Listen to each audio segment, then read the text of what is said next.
짝! 시어머니의 손바닥이 제 뺨을 때렸습니다. 네가 감히 주제도 모르고 시어머니한테 대들어? 좁은 탕비실 안에서 뺨을 맞고 비틀거렸어요. 제 중심을 잡기도 전에 시어머니가 와인잔을 들어 올렸습니다. 그리고 제 머리 위로 천천히 기울였어요. 차가운 와인이 머리카락을 타고 흘러내렸습니다.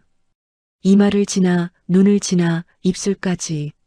흰 셔츠가 붉은 와인으로 물들었어요. 바닥 닦아! 명문대 나오면 뭐해? 넌 평생 바닥이나 닦는 게 딱이야.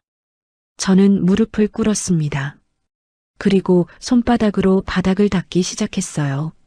문 하나 사이로 수백 명이 웃고 떠드는 소리가 들렸습니다. 남편의 승진 파티였어요. 남편은 그 안에서 박수를 받고 있었고 저는 바로 옆 탕비실에서 짐승처럼 바닥에 엎드려 있었습니다. 결혼 생활의 시작은 이렇지 않았어요. 친정 엄마는 제 결혼 때 15억짜리 아파트를 해주셨습니다. 고급 외제차에 혼수까지 빠짐없이 준비해 주셨어요. 시어머니는 그때 제 손을 꼭 잡으시며 말씀하셨죠.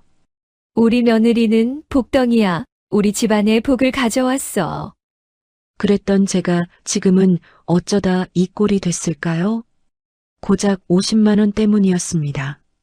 친정이 망하니까 모든 게 달라졌어요.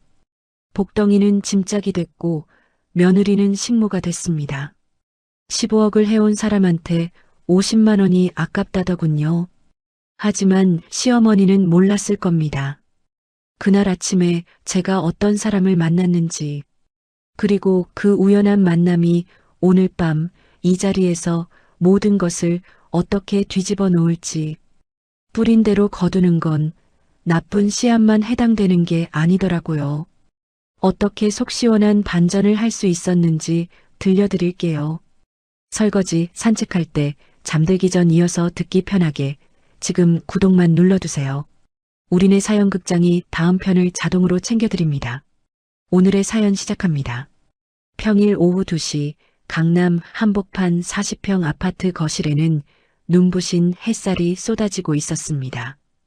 대리석 바닥이 윤기나게 반짝였고 통유리창 너머로는 서울의 스카이라인이 한눈에 들어왔죠.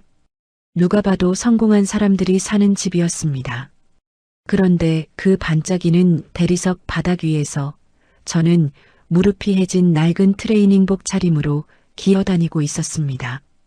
양손에 걸레를 쥐고 네 발로 엎드린 채 등에서는 땀이 줄줄 흘렀어요. 마치 이 집에 고용된 가사 도우미처럼요. 아니, 어쩌면 그보다 못한 존재였을지도 모르겠습니다.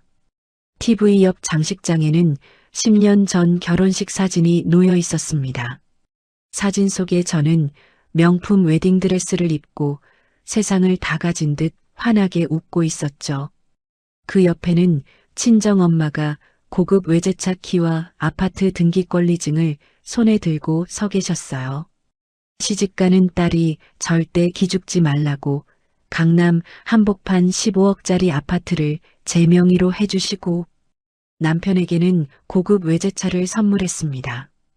충북에서 제일 가는 사과 과수원집 외동딸, 명문대 경영학과 수석 졸업, 대기업 기획팀 에이스.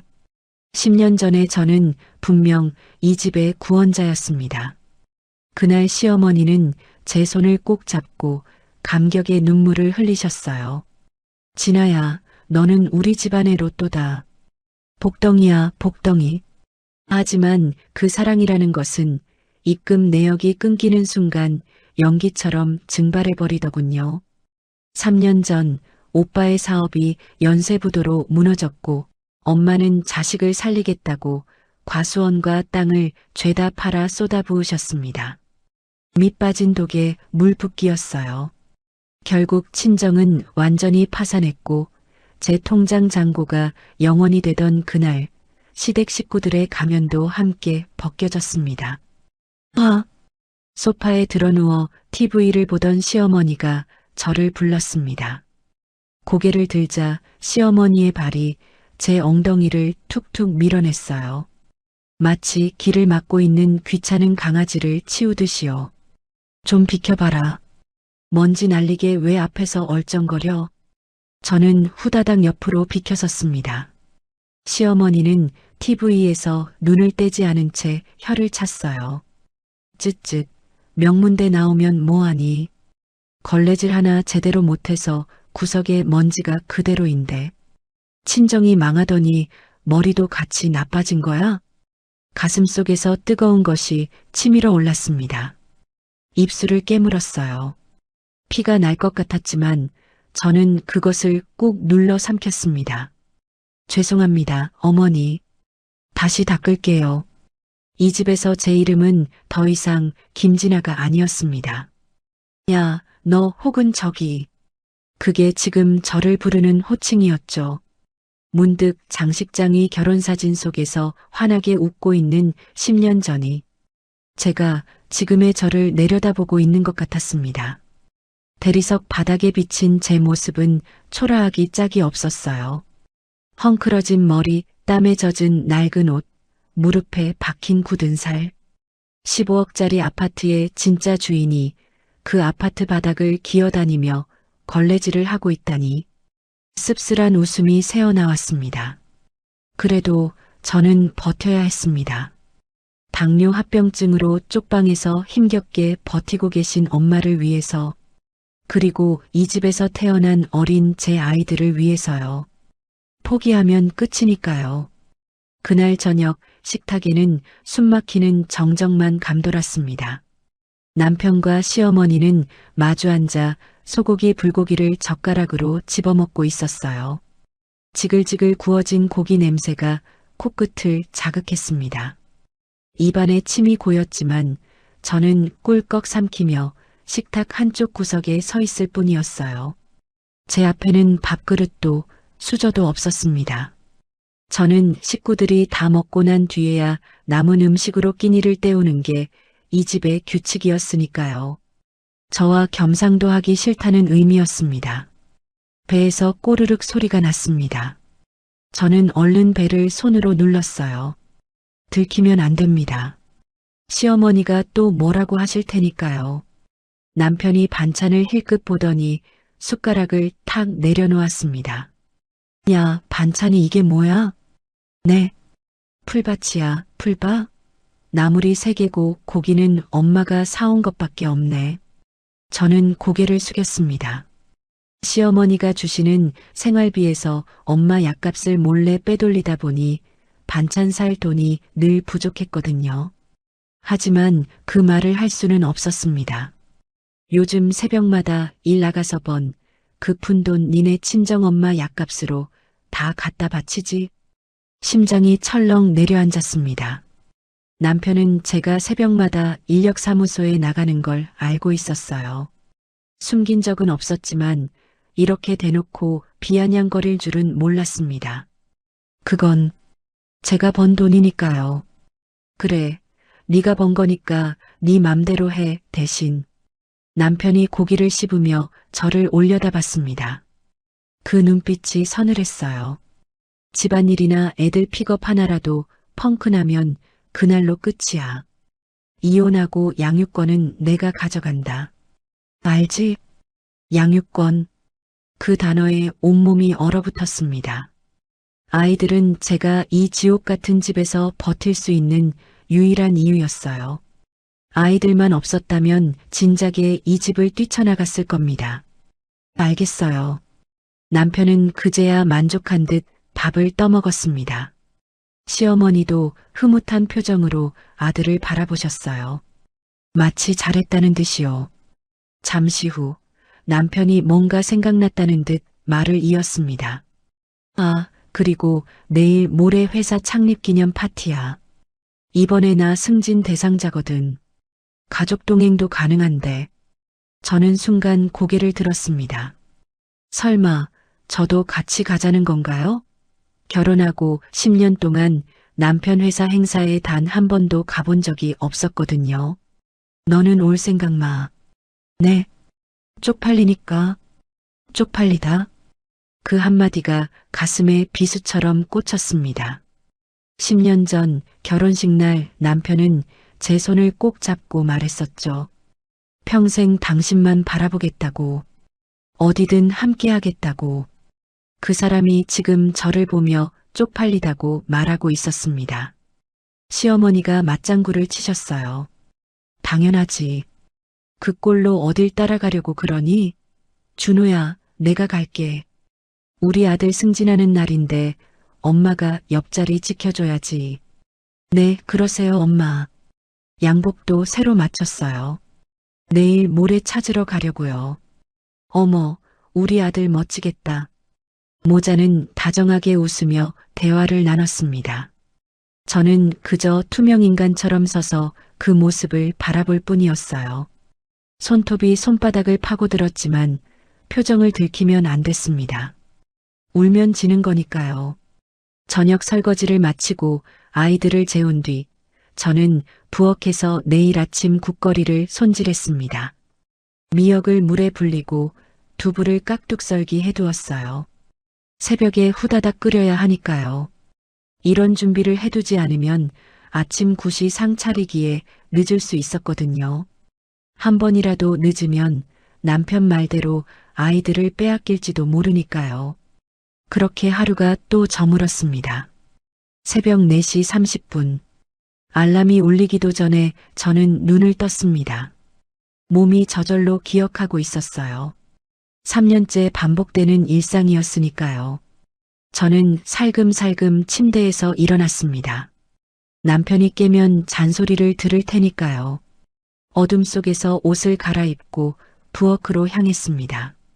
어젯밤 준비해둔 재료로 된장국을 끓이기 시작했어요. 보글보글 끓는 소리가 고요한 새벽 공기를 채웠습니다. 밥솥 예약도 확인하고 반찬통도 꺼내놓았어요. 시어머니가 일어나시면 바로 덮여 드실 수 있게요. 모든 준비를 마치고 현관으로 향했습니다. 신발을 신으며 시계를 봤어요. 4시 50분. 버스 첫차 시간에 맞춰 나가야 했습니다. 새벽 공기가 차가웠습니다. 입김이 하얗게 피어올랐어요. 가로등 불빛만 희미하게 켜진 골목길을 걸으며 저는 생각했습니다. 오늘도 무사히 일 끝내고 9시 전에 돌아와야 해. 펑크 나면 안 돼. 아이들 뺏기면 안 돼. 버스를 2번 갈아타고 도착한 곳은 허름한 건물 2층이었습니다. 대성인력이라는 간판이 희미하게 빛나고 있었어요. 녹슨 철제 계단을 올라가자 매캐한 담배 연기와 믹스커피 냄새가 뒤섞여 코를 찔렀습니다. 좁은 사무실 안에는 벌써 작업복 차림의 아저씨들이 옹기종기 모여 앉아 있었어요.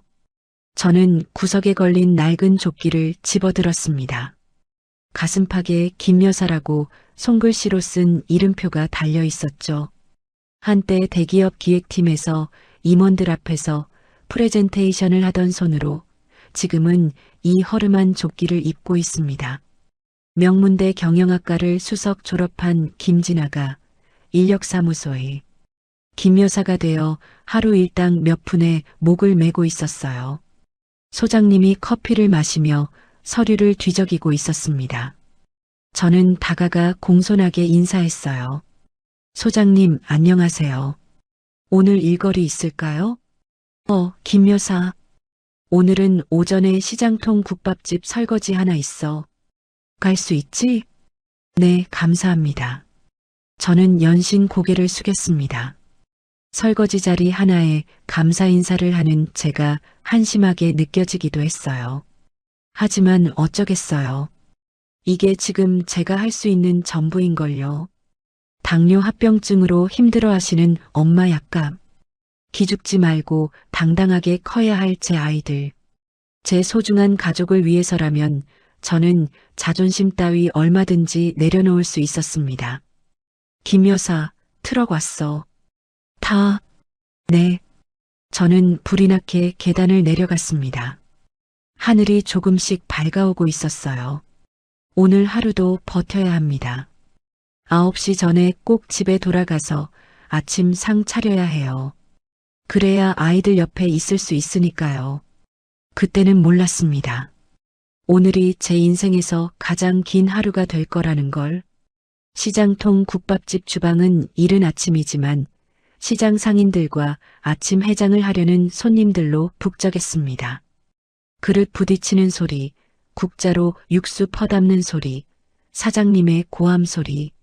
저는 싱크대 앞에 서서 쉴 새 없이 밀려드는 그릇들을 닦아내고 있었어요. 뜨거운 물에 손이 불어터져 있었지만 멈출 수가 없었습니다. 오전 일당 4만 원. 그 돈이면 엄마 약 이틀치는 살 수 있으니까요. 그때 앞치마 주머니 속 핸드폰이 울렸습니다. 발신자를 보니 친정 이웃 아주머니였어요. 이상했습니다. 이 시간에 전화를 하시다니. 저는 고무장갑을 벗고 전화를 받았어요. 여보세요? 진아야. 귀청이 찢어질 듯한 울음소리가 터져 나왔습니다. 심장이 덜컥 내려앉았어요. 아주머니, 왜 그러세요? 무슨 일이에요? 큰일 났다, 진아야. 엄마가 쓰러져서 병원에 왔어. 주방의 모든 소리가 멈춘 것 같았습니다. 아니, 제 귀에 아무것도 들리지 않았어요. 오직 아주머니의 목소리만이 고막을 때렸습니다. 병원에서 뇌동맥류라고 하더라. 의사 선생님이 그러는데 머릿속 혈관이 꽈리처럼 부풀어 있대. 금방이라도 터질 것 같다고. 일주일이 골든타임이래. 다리에 힘이 풀렸습니다. 저는 싱크대를 붙잡고 간신히 버텼어요. 수술하면 되는 거죠? 수술하면 살 수 있는 거죠? 그게 당장 내일 아침까지 보증금 300만 원을 내야 수술 날짜를 잡아준대. 진아야, 어떡하니? 300만 원. 전화를 끊고 저는 떨리는 손으로 핸드폰 뱅킹 앱을 열었습니다. 비밀번호를 누르는데 손가락이 말을 듣지 않았어요. 2번이나 틀리고 나서야 겨우 로그인에 성공했습니다. 잔액 250만 원. 새벽 알바를 3년 동안 이를 악물고 모은 돈이 고작 250만 원이었습니다. 버는 족족 아이들 생활비, 엄마 약값으로 빠져나갔으니까요. 딱 50만 원이 모자랐어요. 50만 원. 겨우 50만 원인데. 저는 허겁지겁 대출 앱을 열어봤습니다. 하지만 이미 신용등급이 바닥이라 어디서도 한 푼도 빌릴 수 없었어요. 친정은 파산했고 친척들은 등을 다 돌렸죠. 남은 건 한 곳뿐이었어요. 저는 앞치마를 벗어 던지고 국밥집을 뛰쳐나왔습니다. 사장님이 뒤에서 뭐라고 소리쳤지만 들리지 않았어요. 버스를 타고 지하철을 갈아타고 숨이 턱까지 차오르도록 뛰었습니다. 땀이 등을 타고 줄줄 흘러내렸지만 멈출 수 없었어요. 집 앞에 도착했을 때는 해가 뉘엿뉘엿 지고 있었습니다. 현관문을 열고 안으로 들어가자 안방에서 불빛이 새어나왔어요. 저는 떨리는 손으로 안방 문을 열었습니다. 남편이 전신 거울 앞에 서 있었습니다. 새 양복을 입고 있었어요. 감색 원단에 은은한 광택이 흐르는 한눈에 봐도 비싸 보이는 맞춤 정장이었습니다. 발에는 반들반들 윤이 나는 가죽 구두를 신고 있었고요. 남편은 거울 속 자신을 바라보며 흐뭇하게 웃고 있었어요. 소매 길이를 확인하고 어깨선을 만져보고 이리저리 포즈를 취하면서요.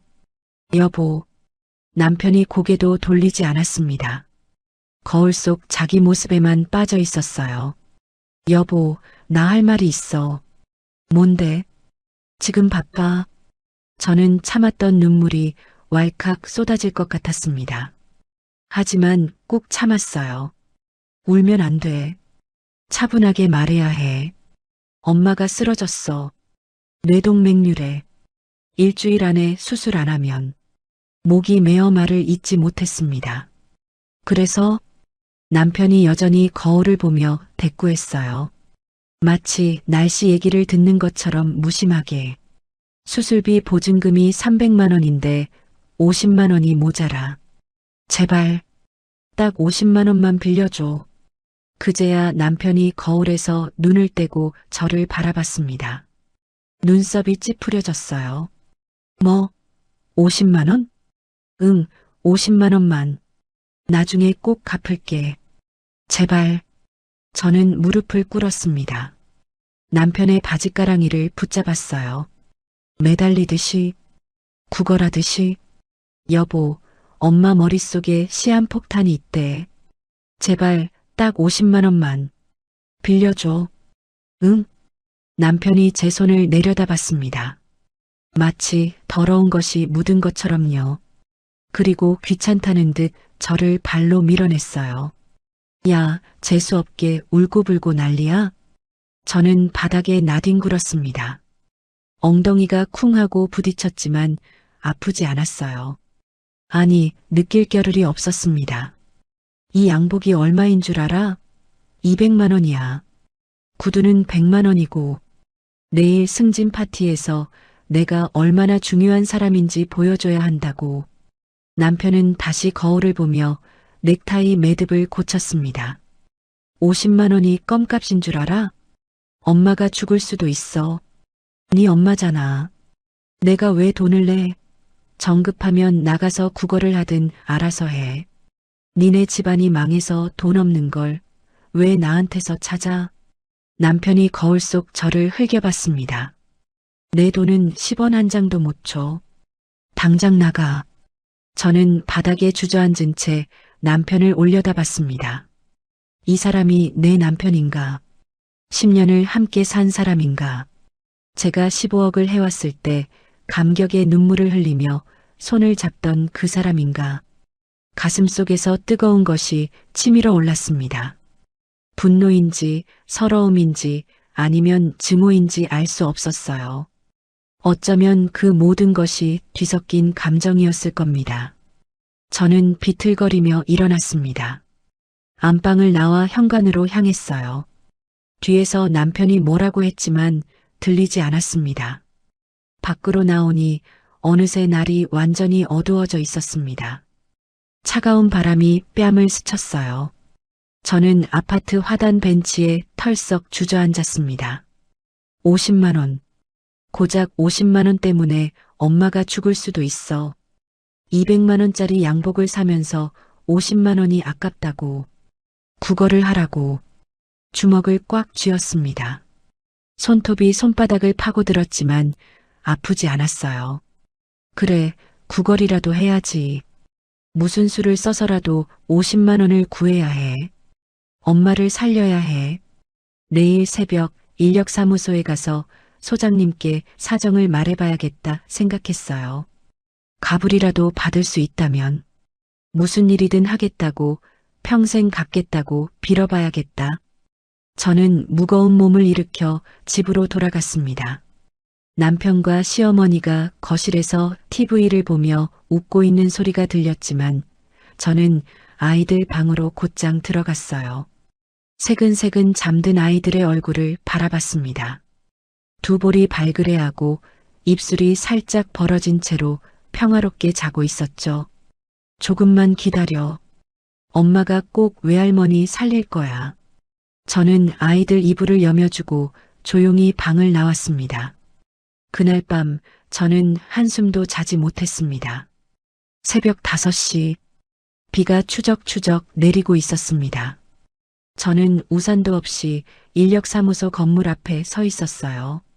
차가운 빗방울이 머리카락을 적시고 옷깃을 타고 스며들었습니다. 온몸이 축축하게 젖어갔지만 느껴지지 않았어요. 밤새 한숨도 못 잤거든요. 천장만 바라보며 50만 원을 어떻게 구할지 머리를 쥐어짰습니다. 50만 원 때문에 엄마를 잃을 순 없었어요. 결국 떠오른 방법은 하나뿐이었어요. 소장님께 가불을 부탁하는 것. 건물 안은 아직 불이 꺼져 있었습니다. 소장님 출근 시간은 5시 반. 저는 그 앞에서 30분째 기다리고 있었어요. 빗물이 눈썹을 타고 흘러내렸지만 닦을 생각도 들지 않았습니다. 엄마 얼굴만 떠올랐어요. 병원 침대에 누워 계실 엄마. 머릿속에 시한폭탄을 안고 계실 엄마.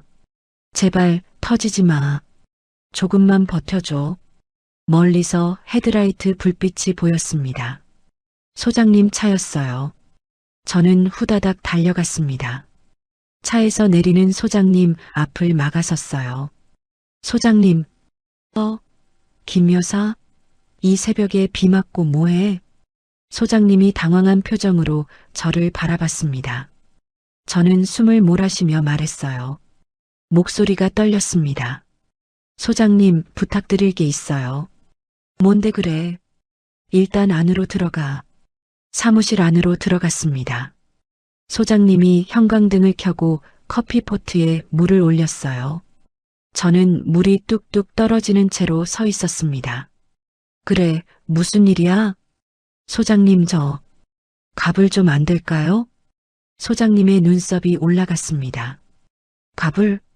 갑자기 왜? 어제 엄마가 쓰러지셨어요. 뇌동맥류래요. 내일 아침까지는 수술비 보증금 300만 원을 내야 하는데 딱 50만 원이 모자라요. 저는 고개를 숙였습니다. 제가 평생 일해서 갚을게요. 제발 50만 원만 갚으래 주세요. 소장님이 담배를 꺼내 물었습니다. 라이터를 켜는 소리가 조용한 사무실에 울렸어요. 연기를 한 모금 내뿜고 소장님이 입을 열었습니다. 갑을이라. 김 여사, 원래 우리 사무소는 갑을 절대 안 해. 알지? 알아요. 하지만, 근데, 소장님이 서류 뭉치를 뒤적였습니다. 뭔가를 찾는 것 같았어요. 방법이 하나 있긴 해. 저는 고개를 번쩍 들었습니다. 소장님이 종이 한 장을 꺼내 들었어요. 오늘 저녁에 VIP 행사가 하나 있는데 갑자기 사람이 펑크 났어. 호텔 연회장 서빙이야. 서빙이요? 응, 대한유통 창립기념 파티래. 거기 대타로 들어가 주면 일 끝나고 특별히 일당 2배 쳐서 정산해 줄게. 거기에 부족한 돈은 갑을까지 해주고. 대한유통? 그 이름을 듣는 순간 온몸의 피가 싸늘하게 식는 것 같았습니다. 거긴 왜? 뭐가 문제야? 거긴 제 남편 회사예요. 소장님의 눈이 커졌습니다. 저는 손을 비비며 말했어요. 저 못 가요, 소장님. 거기서 남편 만나면 저 죽어요. 남편이 오늘 승진 파티 간다고 했거든요. 만약 들키면 양육권. 그 단어가 머릿속을 스쳤습니다. 집안일 펑크 나면 이혼이라고 했어. 양육권 뺏긴다고 했어. 다른 일 없을까요? 아무거나 할게요. 새벽에 공사장이든 물류센터든 어디든. 소장님의 표정이 싸늘하게 변했습니다. 담배 연기를 후 내뿜으며 저를 바라봤어요. 김 여사, 배가 불렀네. 네. 이거 안 가면 우리 사무소에서 김 여사한테 더 이상 일 못 줘. 심장이 쿵 내려앉았습니다. 소장님. 대기자가 줄을 섰어. 일하고 싶은 사람이 얼마나 많은데. 급할 때 빼는 사람을 어떻게 믿고 써? 블랙리스트 올라가는 거야. 블랙리스트. 그 말에 머릿속이 하얘졌습니다. 여기서 잘리면 다른 인력사무소에서도 일을 못 구해요. 그러면 엄마 약값은? 아이들 학원비는? 그리고 우리 가엾 쓴 엄마 수술비 50만 원은? 선택해, 김 여사. 소장님이 담배를 제 떠리에 비볐습니다. 엄마 수술비야, 아님 자존심이야? 저는 입술을 깨물었습니다. 피가 날 것 같았어요. 엄마가 떠올랐습니다. 쪽방에서 당뇨약을 먹으며 힘겹게 버티시던 엄마. 제가 보내드린 약값 봉투를 받으실 때마다 우리 딸 고생시켜서 미안해라고 하시던 엄마. 지금 병원 침대에서 수술을 기다리고 계실 엄마. 딸이 왜 병원에 못 오고 있는지 궁금해도 연락도 못하고 계실 우리 엄마. 그 엄마가 죽을 수도 있어. 50만 원이 없어서. 내가 겁을 먹어서. 할게요. 입에서 튀어나온 말이었습니다. 뭐? 연회장 일 할게요. 소장님의 표정이 풀렸습니다. 흡족한 미소가 번졌어요. 잘 생각했어, 김 여사. 대신 저는 소장님을 똑바로 바라봤습니다. 주방 설거지만 하게 해주세요. 홀에는 절대 안 나가는 조건이에요. 주방에만 있으면 손님들 눈에 안 띄잖아요. 소장님이 잠시 생각하더니 고개를 끄덕였습니다. 알았어. 연회장 주방 설거지면 그것도 일이지 뭐. 그렇게 해줄게. 감사합니다, 소장님. 저는 허리를 깊이 숙였습니다. 소장님이 서류를 정리하며 말했어요. 오전에는 어제처럼 국밥집 가. 아, 그리고 어제 갑자기 나온 건 죄송하다고 빌어. 국밥집 가서 점심때까지 일하고 저녁 6시까지 호텔로 와. 주소는 문자로 보내줄게. 일 끝나면 일당이랑 가불금 합쳐서 정산해 줄 테니까. 네, 알겠습니다. 사무실을 나왔을 때 비가 조금 잦아들어 있었습니다. 하늘이 희부옇게 밝아오고 있었어요. 저는 버스 정류장으로 걸어가며 생각했습니다. 오전에는 국밥집에서 설거지, 저녁에는 남편 회사 파티장에서 설거지. 주방에만 있으면 괜찮아. 남편은 연회장 홀에 있을 거고 시어머니도 마찬가지야. 주방에 들어올 리가 없어. 들킬 일 없어. 그렇게 스스로를 다독이면서도 가슴 한쪽이 싸늘하게 얼어붙는 것 같았습니다. 오늘 하루만 버티면 돼. 50만 원만 손에 쥐면 엄마 수술비 보증금 낼 수 있어. 그러면 엄마는 살 수 있어. 버스가 왔습니다. 저는 젖은 옷을 추스르며 버스에 올랐어요. 오늘이 제 인생에서 가장 긴 하루가 될 거라는 건 그때는 정말 몰랐습니다. 그날 오전 시장통 국밥집은 점심시간을 앞두고 전쟁터를 방불케 했습니다. 그릇 부딪히는 소리, 육수 끓는 소리, 손님들의 웅성거림. 저는 싱크대 앞에 서서 쉴 새 없이 밀려드는 그릇들을 닦아내고 있었어요. 뜨거운 물에 손이 불어터졌지만 멈출 수가 없었습니다. 머릿속은 온통 저녁 생각뿐이었어요. 호텔 연회장, 남편 회사 파티, 주방에서만 일하면 괜찮을 거야. 들킬 리 없어. 그렇게 스스로를 다독이면서도 손이 자꾸 떨렸습니다. 그때였습니다. 야, 이 양반이. 홀 쪽에서 사장님의 고함 소리가 터져 나왔어요. 저는 고개를 돌려 유리창 너머를 바라봤습니다. 계산대 앞에 허름한 등산복 차림의 노인 한 분이 서 계셨어요. 낡은 바람막이에 먼지 묻은 등산화. 얼굴은 햇볕에 그을려 있었고 머리카락은 희끗희끗했습니다. 노인은 주머니를 뒤적이며 당황한 표정을 짓고 있었어요. 지갑이 없네. 뭐, 지갑이 없어? 사장님이 국자를 들고 카운터를 탁탁 내리쳤습니다. 아니, 돈도 없이 밥을 처먹었어? 경찰 불러.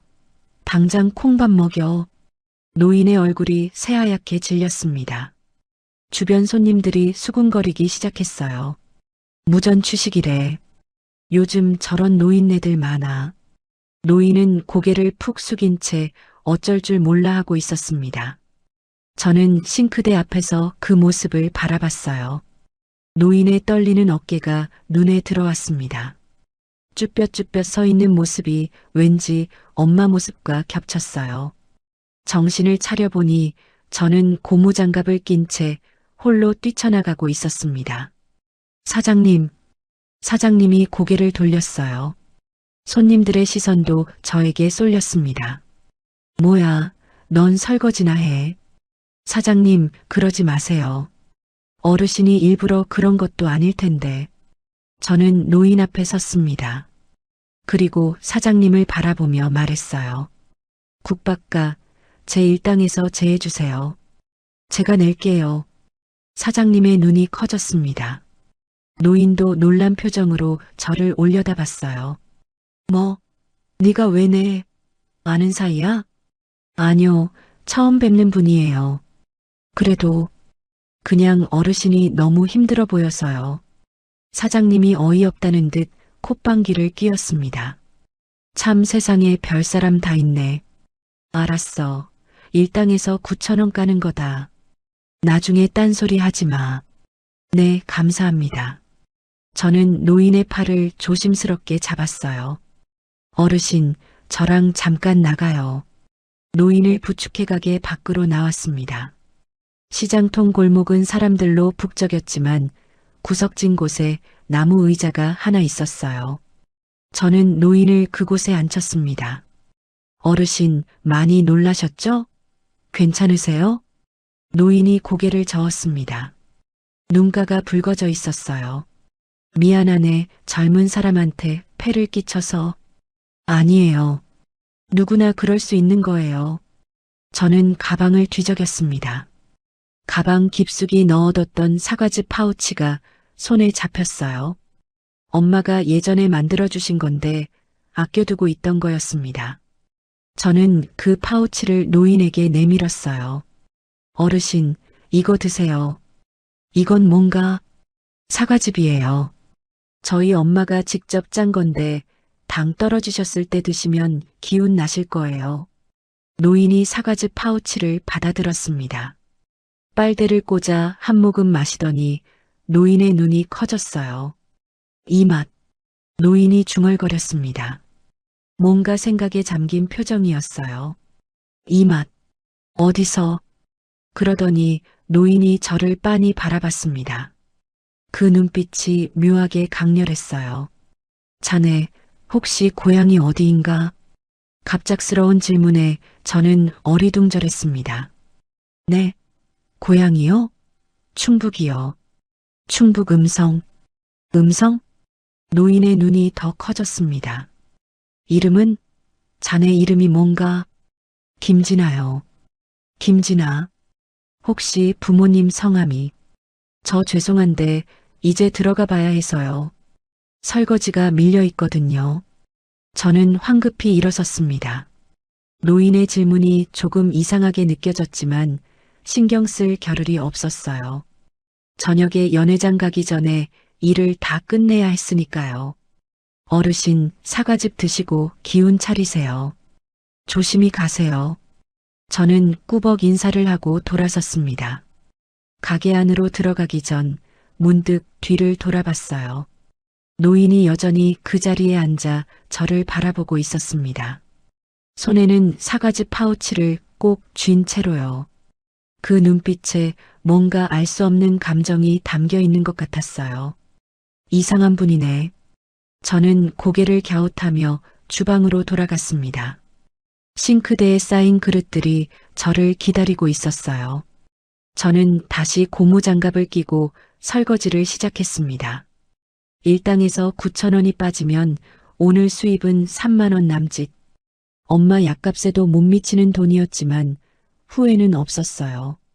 그 노인의 떨리는 어깨가 자꾸 엄마랑 겹쳐 보였거든요. 점심시간이 지나고 오후 2시가 됐을 때 사장님이 저를 불렀습니다. 진아 씨, 오늘은 여기까지야. 저녁에 다른 데 가야 한다며? 네, 감사합니다. 저는 앞치마를 벗고 일당을 받았습니다. 31,000원. 주머니에 넣으며 생각했어요. 이제 진짜 시작이다. 저녁 6시 호텔 연회장. 남편이 있는 그곳으로 가야 해. 저는 무거운 발걸음을 옮겼습니다. 등 뒤에서 누군가 저를 지켜보고 있다는 느낌이 들었지만 돌아보지 않았어요. 지금은 앞만 보고 가야 했으니까요. 저녁 6시 호텔 앞. 택시에서 내린 저는 잠시 멈춰 섰습니다. 호텔 정문 쪽이 눈에 들어왔어요. 정장 차림의 사람들이 삼삼오오 모여 로비로 들어가고 있었습니다. 남자들은 깔끔하게 다림질된 양복을 입고 여자들은 단정한 원피스나 투피스 정장을 차려입고 있었어요. 도어맨이 공손하게 문을 열어주고 안내 직원이 행사장 방향을 알려주고 있었죠. 회사 창립 기념 파티다운 격식 있는 분위기였습니다. 10년 전이었다면 저도 저 정문으로 들어갔을 거예요. 남편 팔짱을 끼고 깔끔하게 차려입고 당당하게요. 15억을 해온 며느리로서, 남편을 내조하는 아내로서. 하지만 지금 제가 가야 할 곳은 저기가 아니었습니다. 저는 호텔 건물을 돌아 뒷골목으로 향했어요. 직원 전용 뒷문. 정문과는 완전히 다른 세계였습니다. 음식물 쓰레기 냄새가 코를 찔렀고 바닥에는 물기가 질퍽거렸어요. 하역장에서 식자재를 나르는 인부들이 분주하게 오갔습니다. 앞쪽의 화려함은 온데간데 없이 여기는 그저 일터의 뒷모습이었어요. 저는 그 사이를 비집고 건물 안으로 들어갔습니다. 지하 1층 직원 라커룸. 형광등 불빛이 차갑게 내리쬐는 좁은 공간이었어요. 벽면에는 낡은 사물함들이 빼곡히 늘어서 있었고 어디선가 곰팡이 냄새가 났습니다. 위층 연회장의 격식과는 천지 차이였어요. 소장님이 문자로 보내준 대로 사물함 번호를 찾았습니다. 안에는 검은색 유니폼이 걸려 있었어요. 흰 셔츠에 검정 조끼, 검정 바지, 그리고 위생 모자와 마스크. 저는 옷을 갈아입기 시작했습니다. 낡은 옷을 벗고 유니폼을 입었어요. 단추를 채우는 손이 떨렸습니다. 한 번, 두 번 단추 구멍을 놓쳤어요. 마음을 가다듬고 다시 시도했습니다. 거울 앞에 섰습니다. 모자를 푹 눌러 쓰고 검은 마스크로 얼굴을 눈 밑까지 철저히 가렸어요. 거울 속 제 모습은 낯설었습니다. 명문대를 수석 졸업하고 대기업 기획팀 에이스였던 김진아. 지금은 호텔 주방 알바생으로 있었어요. 그것도 남편한테 들킬까봐 노심초사하면서요. 초라했습니다. 비참했습니다. 하지만 돌아갈 수 없었어요. 저는 심호흡을 했습니다. 눈을 감고 스스로에게 말했어요. 괜찮아. 딱 4시간이야. 이런 생각조차 사치야. 여기서 일만 끝내면 50만 원 값을 받을 수 있어. 그러면 엄마 수술비 보증금 300만 원을 채울 수 있어. 엄마가 수술 받을 수 있어. 엄마가 살 수 있어. 주방 안에서 접시만 닦으면 돼. 홀에는 안 나가기로 했잖아. 남편은 연회장에 있을 거고 시어머니도 마찬가지야. 주방까지 들어올 리가 없어. 아무도 못 알아봐. 들킬 리 없어. 눈을 떴습니다. 거울 속에 제가 저를 바라보고 있었어요. 마스크 위로 드러난 눈에 두려움이 가득했지만 저는 애써 외면했습니다. 엄마 얼굴이 떠올랐어요. 병원 침대에 누워 수술을 기다리고 계실 엄마. 머릿속에 시한폭탄을 안고 계실 엄마. 그 생각을 하니 두려움이 조금 가라앉았습니다. 엄마를 위해서라면 이보다 더한 일도 할 수 있어. 라커룸을 나와 복도를 걸었어요. 콘크리트 바닥에 제 발소리만 울렸습니다. 위층으로 올라가는 계단 앞에 주방 표지판이 보였어요. 화살표가 오른쪽을 가리키고 있었습니다. 저는 그쪽으로 발걸음을 옮겼어요. 복도를 걸을수록 소음이 커졌습니다. 그릇 부딪히는 소리, 기름 튀기는 소리, 사람들의 고함 소리, 그리고 그 너머 어딘가에서 희미하게 들려오는 음악 소리. 주방 문 앞에 섰습니다.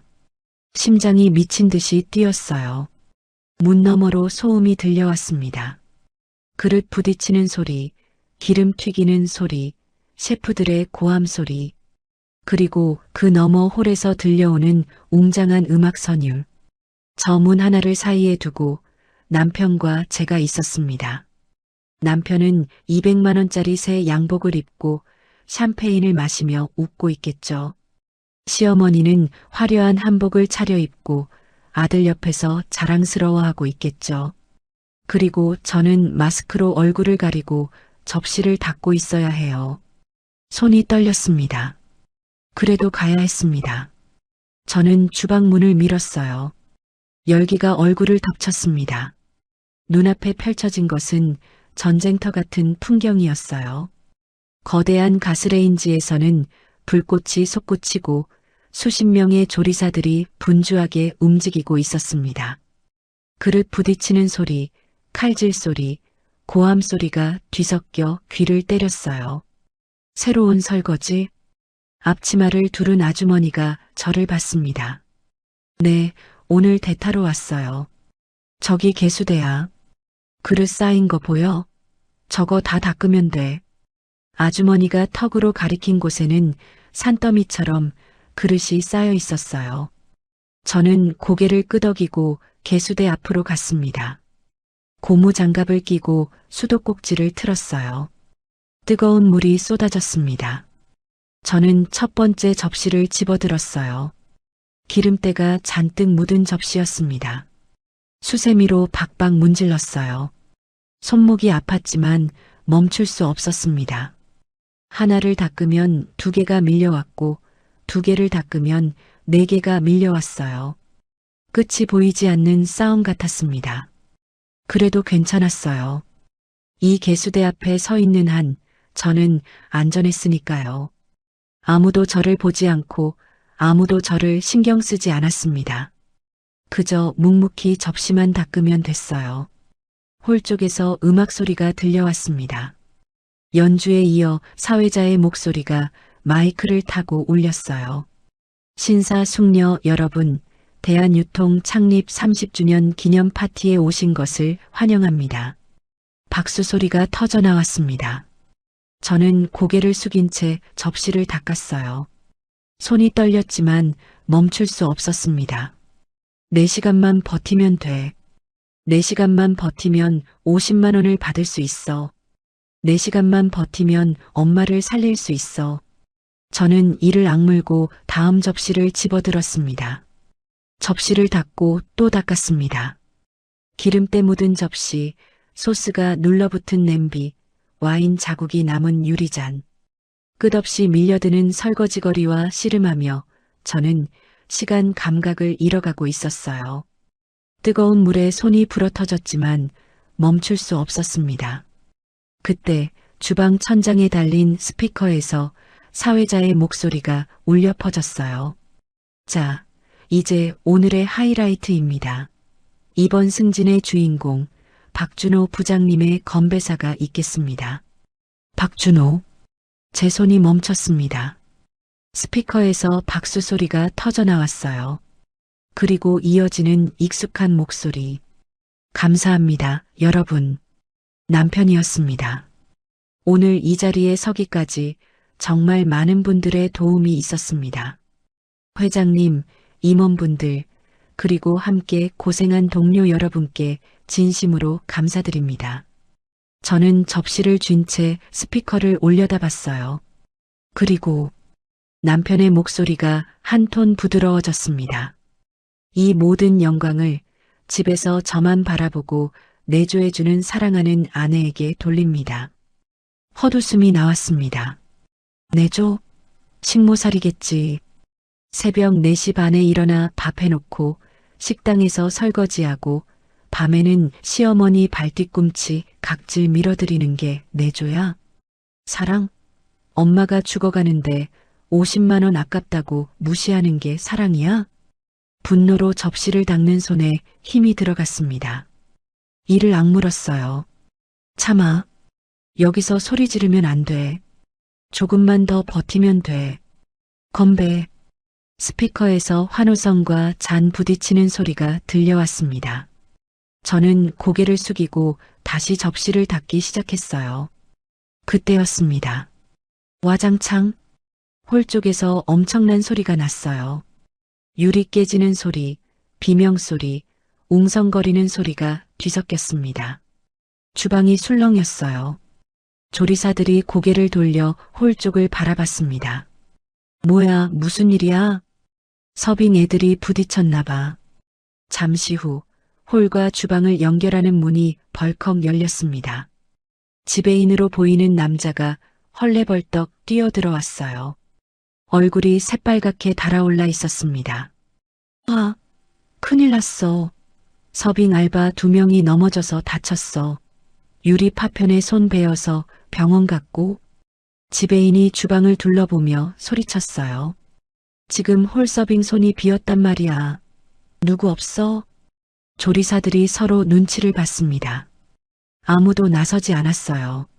지배인의 눈이 저를 향했습니다. 거기 너, 설거지하는 사람. 심장이 덜컥 내려앉았어요. 마스크 쓰고 있으니까 딱 좋네. 당장 홀로 나가. 저는 주방에서만 일하기로. 지금 그게 중요해? 홀에 손님들 음료 서빙할 사람이 없다고. 지배인이 쟁반을 제 손에 쥐어줬습니다. 안 나가면 오늘 일당 없어. 그리고 인력사무소에 클레임 넣을 거야. 다시는 일 못 구하게 해줄게. 선택의 여지가 없었습니다. 50만 원. 엄마 수술비. 여기서 쫓겨나면 다 끝이야. 저는 떨리는 손으로 쟁반을 받아들었어요. 위에는 샴페인 잔들이 놓여 있었습니다. 빨리 움직여. 지배인이 등을 떠밀었습니다. 저는 비틀거리며 홀로 통하는 문 앞에 섰어요. 문 너머로 화려한 조명이 보였습니다. 웃음소리, 대화소리, 잔 부딪히는 소리. 그 안에 남편이 있었어요. 시어머니가 있었어요. 심호흡을 했습니다. 고개를 최대한 숙이고 모자를 더 깊이 눌렀었어요. 마스크가 제대로 가려져 있는지 손으로 확인했습니다. 괜찮아. 고개만 숙이고 있으면 돼. 빨리 서빙하고 돌아오면 돼. 저는 문을 밀고 홀로 나갔습니다. 화려한 샹들리에 조명 아래 정장 차림의 사람들이 웃고 떠들고 있었어요. 저는 고개를 푹 숙인 채 벽을 따라 움직였습니다. 남편이 동료들과 와인을 마시는 테이블이 보였어요. 저는 그 옆을 스쳐 지나갔습니다. 심장이 터질 듯이 뛰었어요. 제발 쳐다보지 마. 제발. 아무도 저를 보지 않았습니다. 저는 그저 투명 인간처럼 수많은 손님들 사이를 누비며 샴페인을 날랐어요. 괜찮아. 이대로만 하면 돼. 그때까지는 그렇게 믿고 있었습니다. 연회장 구석, 샴페인 타워가 있는 음료 테이블. 저는 그 뒤에 서서 고개를 푹 숙이고 있었습니다. 손님들이 다가오면 음료를 건네고 빈잔을 치우고 다시 고개를 숙이고 기계처럼 반복했어요. 누구와도 눈을 마주치지 않으려고요. 샹들리에 조명이 화려하게 빛나고 있었습니다. 정장 차림의 사람들이 웃고 떠들며 파티를 즐기고 있었어요. 그 한가운데서 저만 유령처럼 숨어 있었습니다. 검은 유니폼에 검은 마스크, 푹 눌러쓴 모자, 초라하기 짝이 없는 모습이었죠. 그때 익숙한 목소리가 들려왔습니다. 어머님, 오늘 한복 정말 곱네요. 호호, 그래요? 우리 아들이 오늘 승진하는 날인데 제대로 차려입어야죠. 시어머니였습니다. 저는 더 깊이 고개를 숙였어요. 심장이 쿵쾅쿵쾅 뛰기 시작했습니다. 시어머니는 화려한 자주색 한복을 입고 있었어요. 금박이 들어간 저고리에 윤기 나는 비녀까지. 주변에는 남편 또래의 남자 직원과 그 부인으로 보이는 여자분이 함께 서 있었습니다. 남편 동료 부부인 것 같았어요. 저희 남편도 사모님처럼 어머니 모시고 오시면 좋았을 텐데. 박 부장님은 효자시네요. 우리 준호가 원래 효심이 깊어요. 이번 승진도 다 그런 복 받은 거죠. 시어머니가 흐뭇하게 웃었습니다. 근데 부장님, 부인분은 안 오셨어요? 순간 숨이 멎는 것 같았어요. 저는 테이블 뒤에서 몸을 더 웅크렸습니다. 아, 며느리요? 시어머니가 잠깐 멈칫하더니 능숙하게 웃음을 지었어요. 오늘 몸이 좀 안 좋아서요. 집에서 쉬고 있어요. 어머, 그래요? 많이 아프신가 봐요. 뭐, 별거 아니에요. 그나저나 오늘 음식이 정말 좋네요. 이 호텔이 원래 뷔페로 유명하잖아요. 시어머니가 능숙하게 화제를 돌렸습니다. 며느리 얘기는 더 이상 하고 싶지 않다는 게 뻔히 보였어요. 저는 이를 악물었습니다. 몸이 안 좋아서 집에서 쉬고 있다고? 지금 저 바로 옆에서 서빙하고 있는데? 아이고, 목이 마르네. 저기 음료 좀 가져올게요. 갑자기 시어머니가 동료 부부에게 말하고 이쪽으로 걸어왔습니다. 심장이 미친 듯이 뛰었어요. 저는 고개를 더 숙이고 몸을 테이블 뒤로 숨기려 했습니다. 제발, 제발 못 알아보게 해주세요. 시어머니가 테이블 앞에 섰어요. 여기 오렌지 주스 있네. 이거 하나 줘. 저는 고개를 숙인 채 오렌지 주스 잔을 집어들었습니다. 손이 떨렸어요. 잔을 건네려는 순간 균형을 잃고 주스가 살짝 출렁였습니다. 아이고, 조심 좀 해. 시어머니가 짜증 섞인 목소리로 말했어요. 그리고 잔을 받아들며 제 얼굴을 올려다봤습니다. 눈이 마주쳤어요. 마스크 위로 드러난 제 눈. 3년 동안 구박하며 봐왔던 그 눈이었습니다. 시어머니의 표정이 굳어졌어요. 너 김진아 아니니? 오렌지 주스 잔이 시어머니 손에서 떨어졌습니다. 쨍그랑 유리 깨지는 소리가 주변에 울려 퍼졌어요. 어머, 어머. 시어머니가 비명을 질렀습니다. 주변 사람들이 고개를 돌렸어요. 준호야, 준호야. 저는 뒤로 물러섰습니다. 도망치고 싶었지만 다리가 말을 듣지 않았어요. 멀리서 남편이 뛰어오는 게 보였습니다.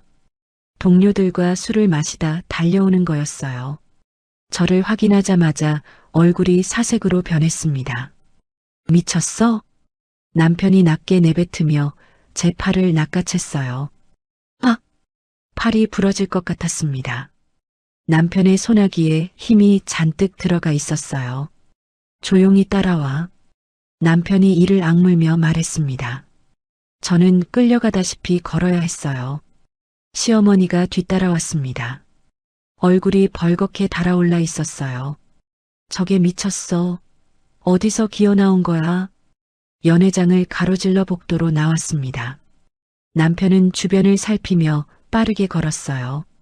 직원용 탕비실이라고 적힌 문 앞에 멈췄습니다.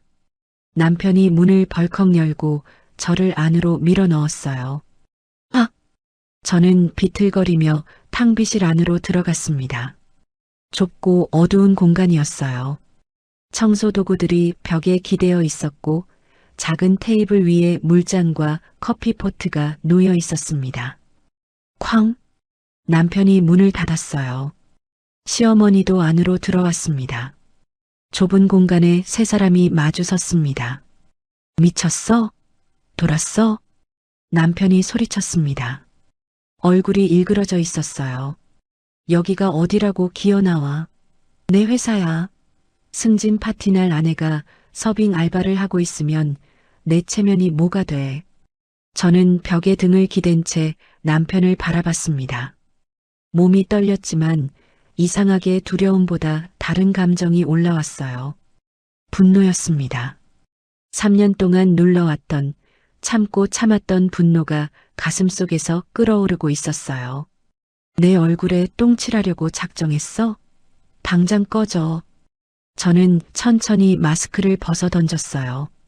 당신이 돈을 안 줬잖아. 제 목소리가 탕비실 안에 울렸습니다. 뭐?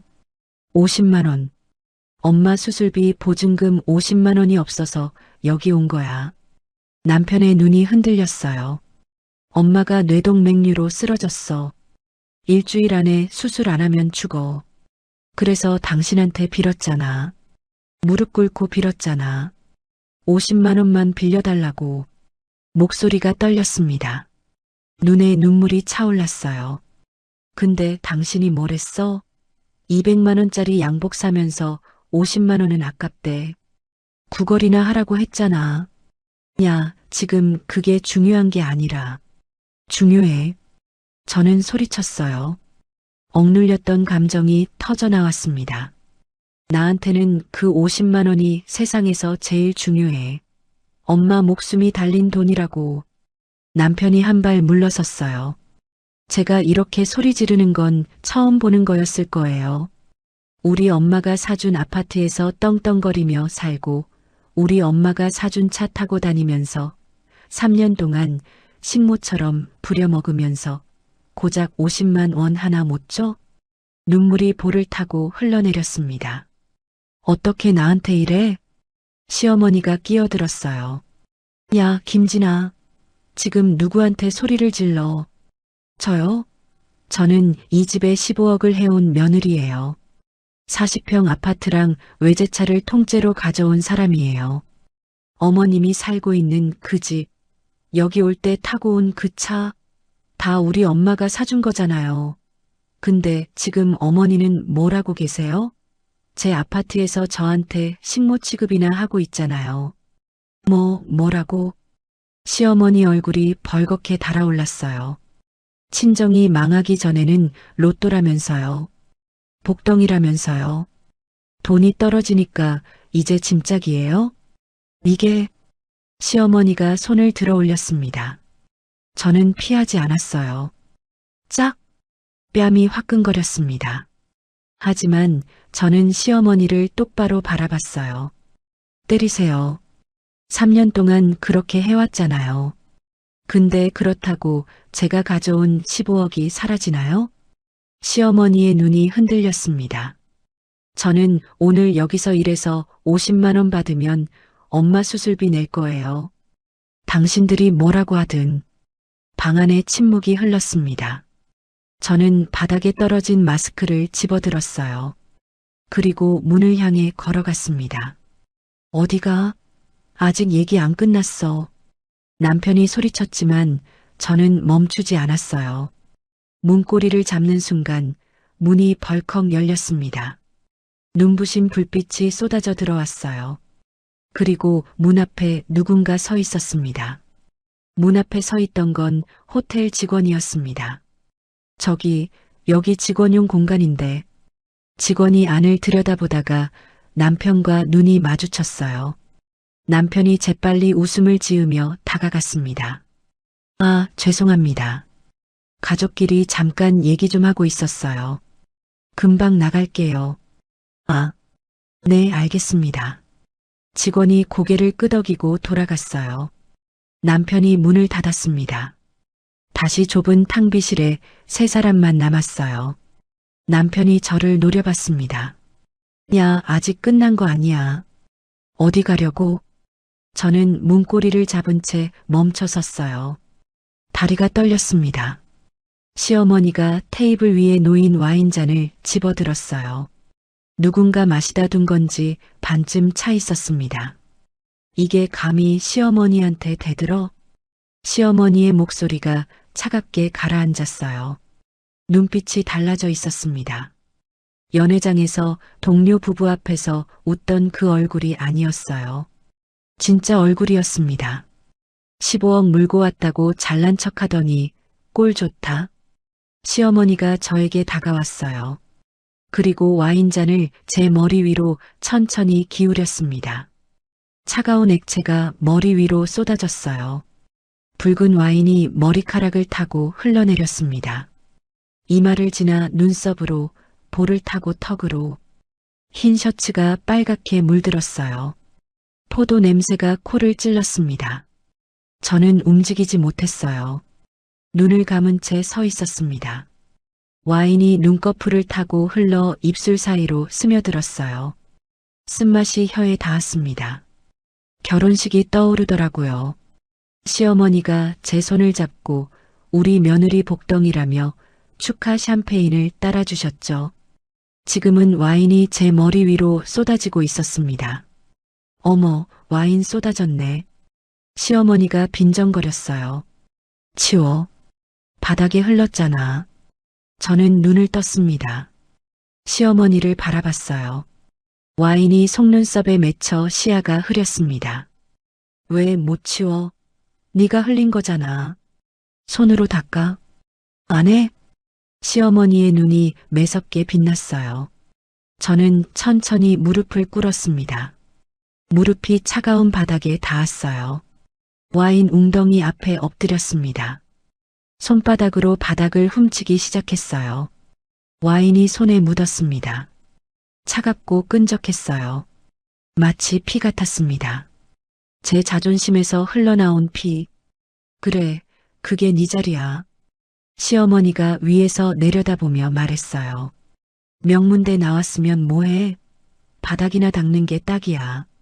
저는 아무 말도 하지 못했습니다. 그저 바닥만 닦았어요. 손바닥이 빨갛게 물들었습니다.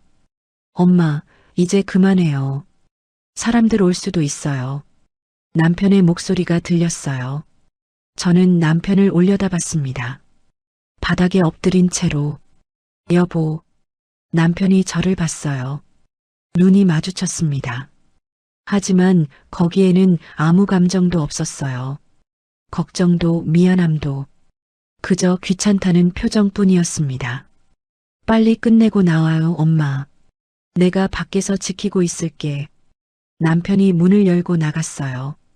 저는 그 뒷모습을 바라봤습니다. 10년을 함께 산 사람이 문을 닫고 나가는 모습을. 탕비실에 저와 시어머니만 남았습니다. 잘 됐네. 이제 우리 둘이야. 시어머니가 제 앞에 쭈그려 앉았어요. 눈높이를 맞추더니 제 턱을 손으로 움켜쥐었습니다. 손톱이 살을 파고들었어요. 알아? 네 친정 망했을 때 우리 집안에서 뭐라고 했는지 쫓아내자고 했어. 당장 이혼시키자고. 턱을 쥔 손에 힘이 들어갔어요. 근데 내가 말렸어. 왜? 손주들 때문이지. 쟤네 엄마가 필요하니까. 시어머니가 제 얼굴을 좌우로 흔들었어요. 목이 꺾일 것 같았습니다. 근데 그것도 내 맘이야. 네가 잘못하면 언제든 내보낼 수 있어. 양육권? 돈 있는 쪽이 이기는 거야. 너한테 뭐가 있어? 애들한테 말해줄까? 엄마가 아빠 회사 파티장에서 서빙 알바하다 걸렸다고. 친구들한테 소문나면 어떨까? 창피해서 학교 못 다니겠다. 심장이 철렁 내려앉았어요. 아이들, 제 아이들. 민준이, 서연이 얼굴이 떠올랐습니다. 학교에서 손가락질 받는 아이들 모습이. 그러지 마세요. 애들은 아무 잘못 없잖아요. 그럼 똑바로 굴어. 시키는 대로 해. 알았어? 저는 고개를 끄덕였습니다. 고개를 끄덕이는 것밖에 할 수 있는 게 없었어요. 시어머니가 제 턱을 놓았어요. 그리고 일어서며 제 머리를 손으로 쓸어내렸습니다. 마치 개를 쓰다듬듯이. 좋아. 그리고 오늘 일은 입 밖에 내지 마. 누구한테든. 특히 네 친정엄마한테. 병원에서 이런 얘기 들으면 진짜 뒤질지도 모르잖아. 가슴이 칼로 찔리는 것 같았어요. 엄마. 수술대에 오르실 엄마. 네. 시어머니가 일어섰어요. 옷매무새를 다듬으며 문 쪽으로 갔습니다. 정리하고 나와 앞에 있을 테니까. 그 꼴로 밖에 나가면 안 되겠네. 문이 열리고 닫혔어요. 탕비실에 저 혼자 남았습니다. 무기력한 제 모습이 너무 싫었어요. 어쩌다 이렇게 된 걸까요? 바닥에 엎드린 채 저는 움직일 수가 없었어요. 머리카락에서 와인이 뚝뚝 떨어졌습니다. 흰 셔츠는 온통 붉게 물들어 있었어요. 손은 끈적끈적했고 무릎은 차가웠습니다. 문 밖에서 파티 음악 소리가 희미하게 들려왔습니다. 사람들이 웃고 떠드는 소리도요. 건배하는 소리, 박수 소리. 같은 건물 아닌데 저만 다른 세계에 있는 것 같았어요. 조금 전까지 저 안에서 남편이 사랑하는 아내에게 영광을 돌린다고 했죠. 그 아내가 지금 바닥에 엎드려 와인을 닦고 있었습니다. 부유한 가정에서 한없이 사랑받으면서 자라서 집과 차 혼수까지 모두 들고 왔던 저, 복덩이 며느리라며 시어머니께 이쁨 받던 저. 지금은 남편 직장 파티장 탕비실에서 와인을 뒤집어 쓰고 바닥에 엎드려 있는 여자. 50만 원. 고작 50만 원 때문에 여기 왔는데 그 50만 원도 못 받게 생겼어요. 다시 일하러 가면 시어머니가 가만두지 않을 거예요. 이제 어떡하지? 엄마 수술비는 눈물이 흘러내렸습니다. 와인과 섞여 바닥에 떨어졌어요. 붉은 와인, 붉은 눈물. 구분이 안 됐습니다. 엄마 얼굴이 떠올랐습니다. 병원 침대에서 수술을 기다리고 계실 엄마. 우리 딸 고생시켜서 미안해라고 늘 말씀하시던 엄마. 엄마 미안해. 딸이 이 꼴이야. 50만 원도 못 구했어. 저는 바닥에 엎드린 채 소리 죽여 울었습니다. 얼마나 시간이 흘렀을까요? 저는 여전히 탕비실 바닥에 엎드려 있었습니다. 일어날 힘이 없었어요. 일어나고 싶지도 않았습니다. 머리카락은 와인에 젖어 얼굴에 들러붙어 있었어요. 셔츠는 붉은 얼룩으로 범벅이었습니다. 무릎은 차가운 바닥에 오래 닿아 저려왔어요. 뺨은 아직도 화끈거렸습니다. 형광등 불빛이 차갑게 내리쬐고 있었어요. 좁은 탕비실이 감옥처럼 느껴졌습니다.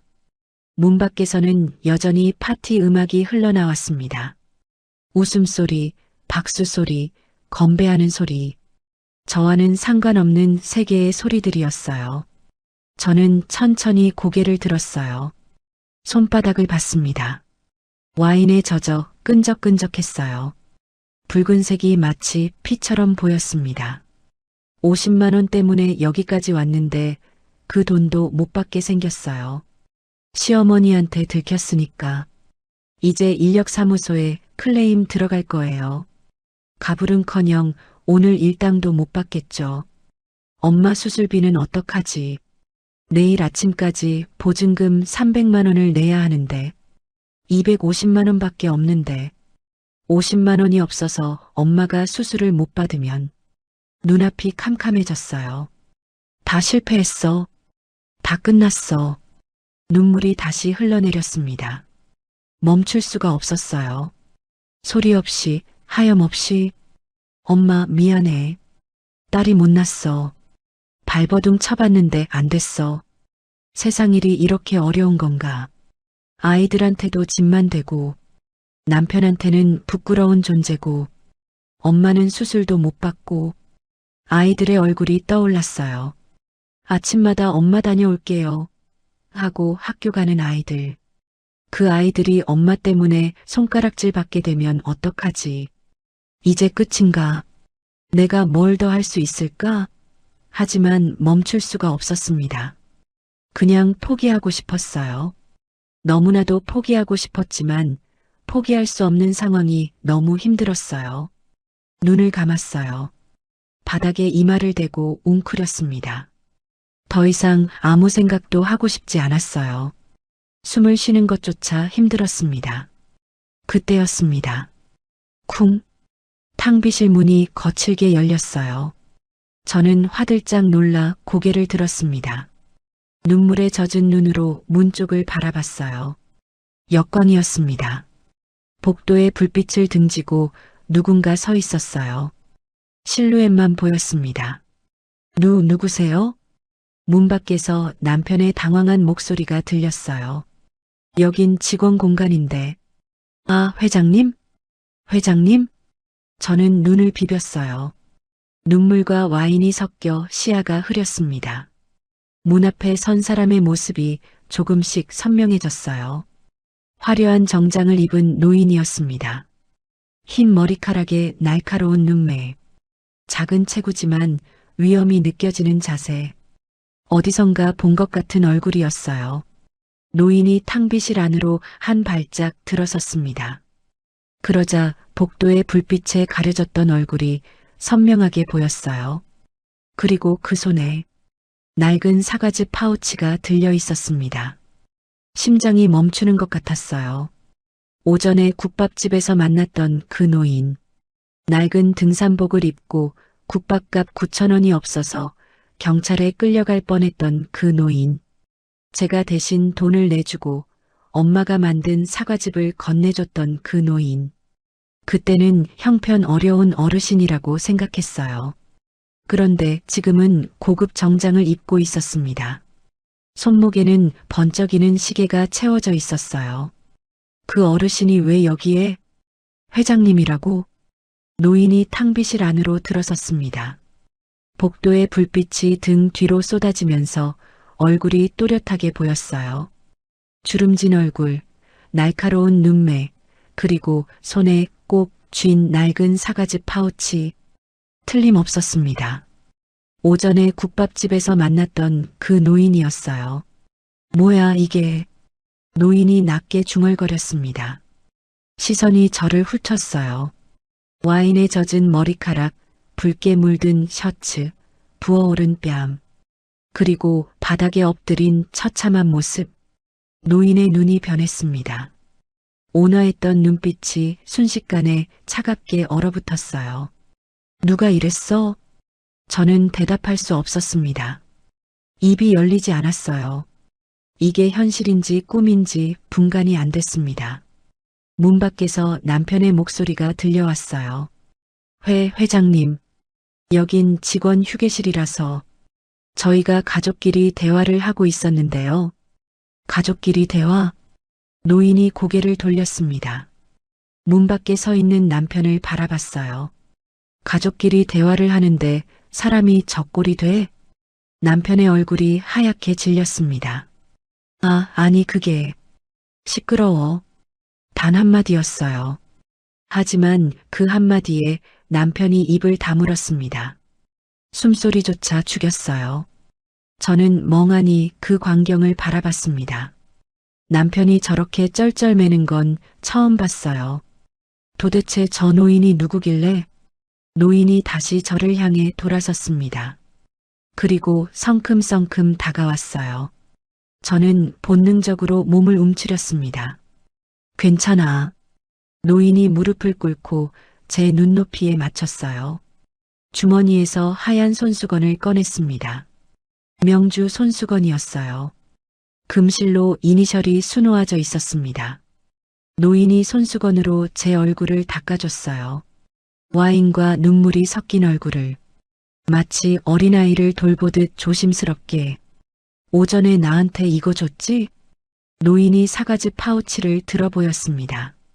이 맛, 20년 만이야. 무슨 말인지 몰랐어요. 저는 그저 노인을 올려다볼 뿐이었습니다. 고향이 충북 음성이라고 했지? 이름이 김진하고. 네. 혹시 어머니 성함이 뭐야? 박순덕이요. 노인의 눈이 커졌습니다. 입술이 떨렸어요. 박순덕? 역시 맞았어. 노인이 제 손을 잡았습니다. 두 손으로 꼭. 맞아. 그 사과 맛이야. 20년 전 그 맛이야. 저는 여전히 이해할 수 없었어요. 이 사람이 왜 엄마 이름을 알고 왜 사과 맛에 저렇게 반응하는 건지. 일어나. 노인이 제 팔을 잡고 일으켜 세웠습니다. 생각보다 힘이 셌어요. 회장님. 문 밖에서 남편이 다급하게 말했어요. 저 여자는 그냥 서빙 알바생이에요. 저희 집안 사정이 좀 복잡해서. 저희 집안? 노인이 남편을 돌아봤습니다. 자네 집안? 이 사람이 자네랑 무슨 관계지? 남편이 움찔했어요. 제 아내입니다. 아내? 노인의 목소리가 높아졌습니다. 아내한테 와인을 끼얹고 바닥에 엎드리게 하는 게 자네 가족의 방식이야? 그건 제가 한 게 아니라 누가 했든 상관없어. 노인이 저를 부축한 채 문 쪽으로 걸어갔습니다. 자네가 막지 않았으면 똑같은 거야. 남편이 길을 막아섰어요. 회장님, 잠깐만요. 이건 가정사라서 회사랑은 관계가. 비켜. 노인이 남편을 똑바로 쳐다봤습니다. 한 번만 더 내 앞을 막으면 자네 커리어는 오늘로 끝이야. 남편의 얼굴에서 핏기가 사라졌어요. 그리고 천천히 옆으로 비켜섰습니다. 노인이 저를 데리고 탕비실을 나왔습니다. 복도는 밝았어요. 연회장 쪽에서 음악 소리와 웃음소리가 들려왔습니다. 저는 비틀거리며 노인을 따라 걸었어요. 말하지 마. 아직. 노인이 제 팔을 잡은 채 연 회장 쪽으로 향했습니다. 지금부터 내가 다 해결해 줄 테니까. 심장이 쿵쾅거렸어요. 무슨 일이 벌어지려는 건지 몰랐습니다. 하지만 이상하게도 이 낯선 노인의 손에서 느껴지는 온기가 저를 안심시켰어요. 연 회장 문이 눈앞에 나타났습니다. 연 회장 문이 열렸습니다. 윤 회장이 제 팔을 잡고 안으로 들어섰어요. 화려한 샹들리의 조명 아래 수백 명의 시선이 일제히 우리를 향했습니다. 웅성웅성 사람들이 수군거리기 시작했어요. 저 여자 누구야? 왜 저 꼴이지? 옷에 뭐 묻은 거 아니야? 회장님이 직접 데리고 오시네. 저는 고개를 숙였습니다. 얼굴이 화끈거렸어요. 와인에 젖은 셔츠, 엉망이 된 머리카락. 수백 명 앞에서 이 꼴을 보이고 싶지 않았습니다. 고개 들어. 윤 회장이 말했어요. 김진아 씨, 고개 들어. 저는 천천히 고개를 들었습니다. 사람들의 시선이 따가웠어요. 윤 회장이 연 회장 한복판에 멈춰 섰습니다. 그리고 마이크 없이도 홀 전체에 울리는 목소리로 말했어요. 김진아 씨. 장내가 조용해졌습니다. 윤 회장의 한마디 한마디에 모두가 숨을 죽였어요. 자네 어머니 병원비, 입원비와 수술비 전액을 내가 방금 입금했어. VIP 병실로 옮겼으니 걱정하지 마. 심장이 멈추는 것 같았어요. 네. 자네 어머니 박순덕 씨. 뇌동맥류 수술 예정이지? 최고의 전문에 붙여놨어. 내일 아침 바로 수술 들어가실 거야. 다리에 힘이 풀렸습니다. 무슨 말인지 이해가 안 됐어요. 어떻게 아세요? 오늘 오전에 자네한테 국밥값 받고 이 사과즙까지 받았잖아. 윤 회장이 낡은 파우치를 들어 보였어요. 이 맛을 알아. 20년 전 맛이야. 그래서 국밥집 사장한테 자네 이름을 물었어. 인력사무소 다닌다고 하더군. 소장한테 연락해서 자네가 오늘 여기서 일한다는 것도 알았고 집안 사정도 다 들었어. 장내가 술렁였습니다. 그때 시어머니가 앞으로 나섰어요. 얼굴이 새파랗게 질려 있었습니다. 회장님, 오해가 있으신 것 같은데요. 이 여자는 그냥 서빙 알바생이에요. 저희 집안하고는 아무 상관. 입 다무세요. 윤 회장이 돌아섰습니다. 시선이 시어머니를 꿰뚫었어요. 상관없어? 방금 탕비실에서 며느리한테 와인 끼얹고 뺨 때린 사람이 누군데? 시어머니 얼굴이 굳어졌어요. 주변 사람들이 웅성거리기 시작했습니다. 20년 전이야. 윤 회장이 천천히 말을 이었어요. 내가 사업에 실패하고 빚쟁이들한테 쫓기다가 아이를 업고 길거리에 나앉았어. 겨울이었어. 굶은 지 사흘째였고 아이는 열이 펄펄 났지. 장내가 숨을 죽였습니다. 충북 음성의 어느 농가 앞에서 쓰러졌어. 죽겠구나 싶었지. 근데 그 집 아낙네가 나를 발견하고 헛간 방에 들여줬어. 따뜻한 방, 따뜻한 밥, 그리고 직접 만든 사과즙. 윤 회장이 제 손을 잡았어요. 그 사람이 박순덕 씨야. 김진아 씨 어머니. 대가도 안 바라고 신원도 안 묻고 그냥 불쌍하다고 석 달을 먹여 살렸어. 눈물이 흘러내렸습니다. 엄마가 그런 일을 하셨는지 전혀 몰랐어요. 내가 다시 일어설 수 있었던 건 그분 덕이야. 그분이 아니었으면 나도, 내 아이도 그 겨울에 얼어 죽었어. 그랬다면 이 회사도 없었을 테고 여기 있는 모든 직원들도 이 자리에 없었겠지. 여기 있는 김진아 씨 어머니 덕분에 지금 우리 모두가 존재할 수 있는 거라고. 윤 회장이 남편을 바라봤습니다. 근데 자네가 뭘 했어? 은인의 딸한테? 남편의 얼굴이 하얗게 질렸어요. 50만 원. 장모님 수술비 50만 원이 없다고 아내를 내쫓아? 본인은 그 비싼 양복 입고 서서? 장내가 웅성거렸습니다. 사람들의 시선이 남편에게 쏠렸어요. 회장님, 그건 오해가. 오해? 탕비실 CCTV로 다 봤어. 자네 어머니가 며느리한테 뭘 했는지. 윤 회장이 한 발짝 다가섰습니다. 박준호. 네네. 자넨 해고야. 장내가 얼어붙었습니다. 인성을 쓰레기통에 처박은 놈은 우리 회사에 필요 없어. 회장님, 한 번만 기회를. 기회? 윤 회장이 콧웃음을 쳤어요. 자네 아내는 기회를 줬잖아. 50만 원만 빌려달라고. 무릎 꿇고 빌었다며. 자네가 뭐라고 했어? 남편이 입을 다물었습니다. 대답할 수 없었겠죠. 그리고 그 아파트. 윤 회장이 말을 이었어요. 자네 집. 자네 아내가 15억 해온 거라며? 내가 그 정도도 안 알아보고 이렇게 큰 소리 칠 것 같아? 그게. 당장 나가. 윤 회장의 목소리가 연 회장에 울렸습니다. 내 회사에서, 내 은인의 딸 인생에서 당장 빠져. 남편의 다리가 후들거렸어요. 옆에 있던 시어머니가 남편 팔을 잡았습니다. 두 사람 모두 얼굴이 흑빛이었어요. 저는 그 광경을 바라봤습니다. 3년 동안 저를 짓밟았던 사람들이 수백 명 앞에서 무너지고 있었어요. 꿈 같았습니다. 아니, 꿈보다 더 비현실적이었어요. 하지만 현실이었습니다. 윤 회장이 제 손을 꼭 잡아줬어요. 따뜻했습니다. 김진아 씨. 네. 자네 어머니한테 받은 은혜, 이제부터 갚을 거야. 준비됐지? 저는 고개를 끄덕였습니다.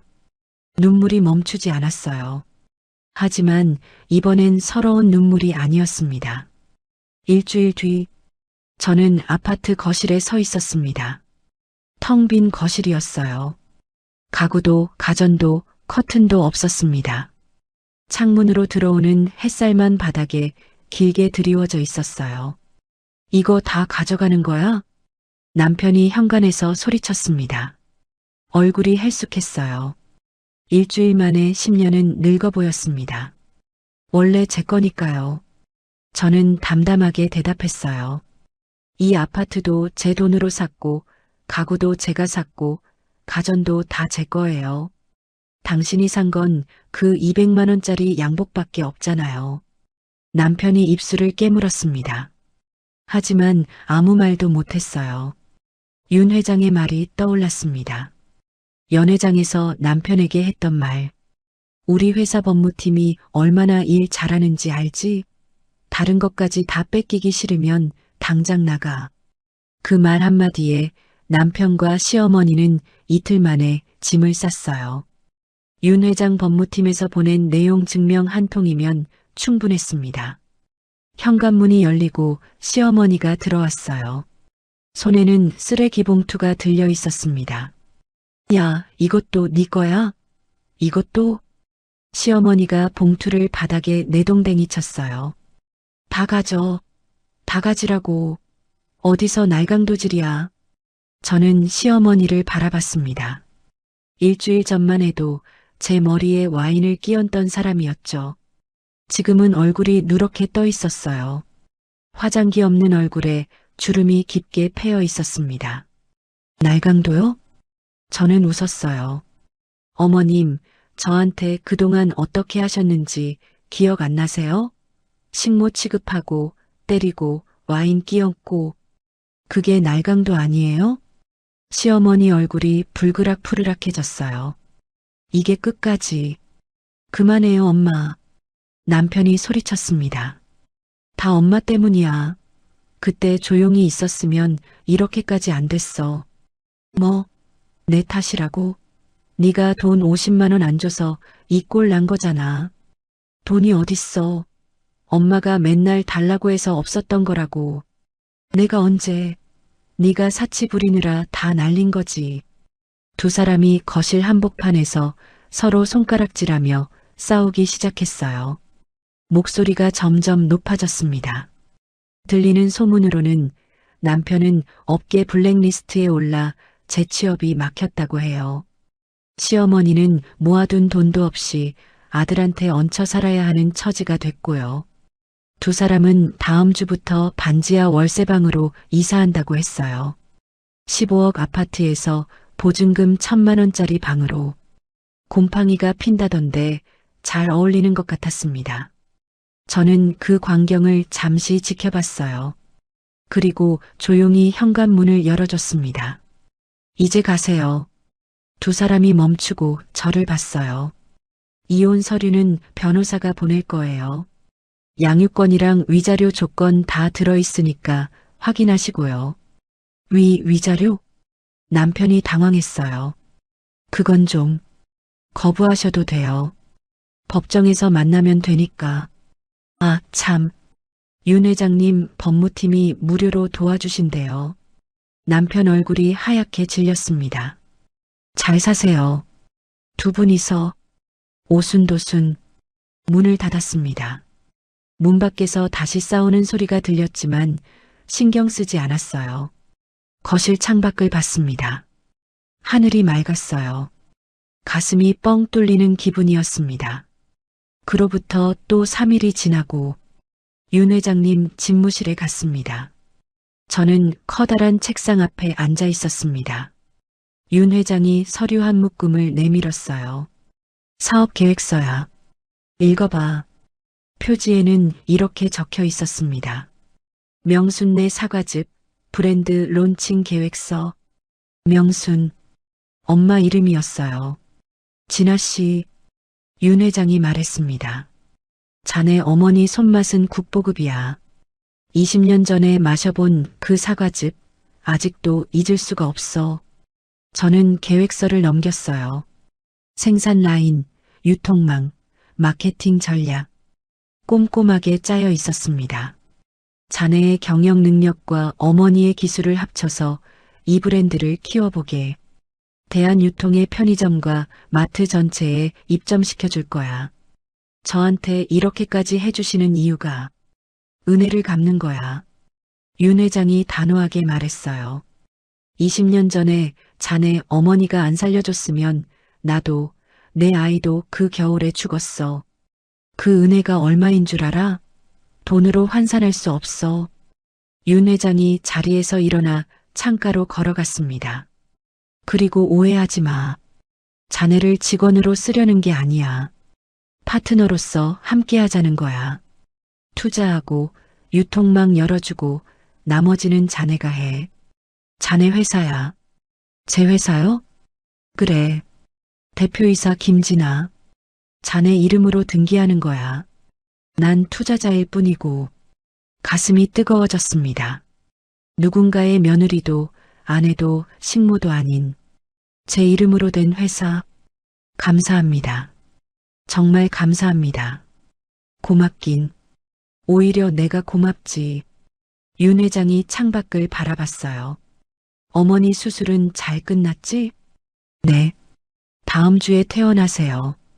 잘 됐네. 퇴원하면 충북으로 내려가는 거야? 네. 엄마 모시고 고향에서 시작하려고요. 윤 회장이 고개를 끄덕였습니다. 좋아. 공장 부지는 내가 알아볼게. 좋은 대로. 저는 자리에서 일어나 인사했어요. 문을 열고 나가려는데 윤 회장이 불렀습니다. 진아 씨. 네. 자네 어머니한테 전해줘. 그때 살려줘서 고맙다고. 목이 메었어요. 전할게요. 집무실을 나왔습니다. 손에 든 계획서가 묵직했어요. 하지만 무겁지 않았습니다. 일주일 뒤 병원 앞 엄마가 휠체어에 앉아 계셨어요. 수술 후 많이 회복하셨지만 아직 오래 걷기는 힘드셨습니다. 엄마, 우리 집 가자. 집? 서울집? 아니, 음성. 우리 고향? 엄마 눈이 커졌어요. 고향? 갑자기 왜? 저는 휠체어 손잡이를 잡고 웃었습니다. 거기서 사과즙 사업 시작할 거야. 엄마 이름으로. 내 이름으로? 응. 명순내 사과즙. 엄마가 만든 그 사과즙 전국에 팔 거야. 엄마 눈에 눈물이 고였어요. 진아야, 울지 마. 이제 좋은 일만 남았어. 저는 휠체어를 밀며 병원을 나섰습니다. 밖에는 택시가 대기하고 있었어요. 충북행, 새 삶이 시작되고 있었습니다.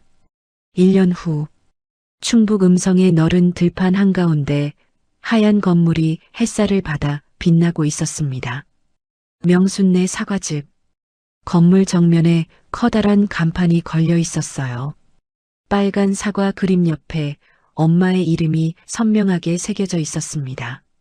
저는 공장 안을 걸으며 생산 라인을 둘러봤어요. 세련된 감색 정장에 단정하게 올린 머리. 1년 전과는 완전히 다른 사람이었습니다. 대표님, 이번 주 주문량이 또 늘었어요. 대형마트 쪽에서 추가 발주가 들어왔는데요. 직원이 태블릿을 들고 다가왔어요. 얼마나요? 지난주 대비 30%요. 생산 라인 하나 더 돌려야 할 것 같아요. 저는 고개를 끄덕였습니다. 알겠어요. 오후에 회의하죠.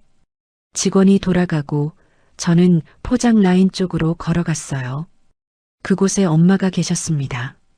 흰 앞치마를 두르고 사과를 선별하고 계셨어요. 1년 전 병원 침대에 누워 계시던 모습이 거짓말 같았습니다. 지금은 볼에 혈색이 돌고 눈가에 웃음주름이 가득했어요. 엄마, 진아야. 엄마가 고개를 들었어요. 이 사과 봐. 올해 작황이 정말 좋아. 당도가 예년보다 높대. 그래. 저는 엄마 옆에 섰습니다. 엄마가 고르고 있는 사과들이 윤기가 흘렀어요.